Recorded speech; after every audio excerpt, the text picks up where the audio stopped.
बिस्मिल्लाहिर्रहमानिर्रहीम। आज हेयरिंग थी जी, ये जो E11 का जो हुआ है फेमस केस है, उसके हवाले से रिमांड पे पेश किया था 4 मुल्ज़मान को अदालत में पुलिस ने, और उनका मज़ीद रिमांड जो है डिमांड किया। तो मुल्ज़मान की जानिब से भी वकला पेश हुए और विक्टिम लड़की और लड़के की जानिब से आज हम पेश हुए, और हमने इस केस को उनकी जानिब से पावर ऑफ अटॉर्नी सबमिट की। तो उसमें भी आर्गूमेंट्स के बाद दोनों जानिब से अदालत ने 4 दिन का मज़ीद रिमांड मुल्ज़मान का दिया है। हमारी उसमें ये प्ली थी कि चूँकि सफिशेंट इन्वेस्टिगेशन अभी होनी चाहिए, इसमें पुलिस को वक्त दरकार है, चूँकि एक पुराना वक़ूआ है जिसके लिए काफ़ी रिकॉर्ड हक़ाइक़ को और एविडेंस को इकट्ठा करना ज़रूरी है, तो पुलिस को सफिशेंट टाइम चाहिए।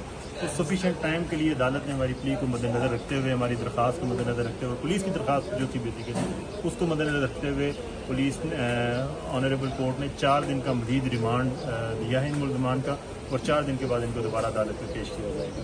यही आज की कुछ तफसीलात थी, और इंशाअल्लाह उम्मीद करते हैं कि मामला बेहतरीन अंदाज से आगे बढ़ेंगे। Thank you.